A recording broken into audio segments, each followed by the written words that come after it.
আগামী সোমবার শ্রী গুরু গোবিন্দ সিংজির ৩৫৮তম জন্মদিন। সেই উপলক্ষে সুন্দরভাবে সাজিয়ে তোলা হয়েছে শিলিগুড়ির গুরুদুয়ারা। প্রত্যেক বছরের ন্যায় এবছরও শ্রী গুরু গোবিন্দ সিংজির জন্মদিবস ঘটা করে উদযাপন করা হয় শিলিগুড়ির গুরুদুয়ারায়। সেই উপলক্ষকে সামনে রেখে আজ শিলিগুড়িতে নগর কীর্তনের মধ্যে দিয়ে শুরু হলো শ্রী গুরু গোবিন্দ সিংজির জন্মদিবস উদযাপন। এদিন সকালে শিলিগুড়ির গুরুদুয়ারা থেকে শুরু হয় এই নগর কীর্তন এবং শিলিগুড়ির রাজপথ অতিক্রম করে আবার গুরুদুয়ারায় এসে শেষ হয়।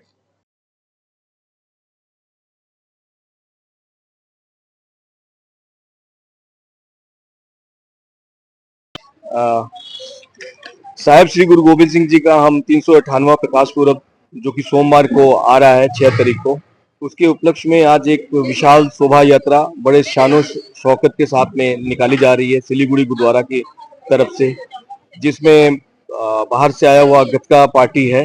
वो अपना मार्शल आर्ट जो सिखों का एक गतका एक युद्ध कला होती है, वो उसका प्रदर्शन करेंगे।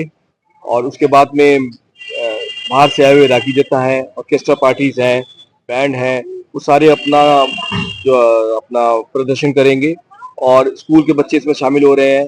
सिख समुदाय के सभी लोग बहुत हर्षोल्लास के साथ में, शानो शौकत के साथ में इस विशेष शोभा यात्रा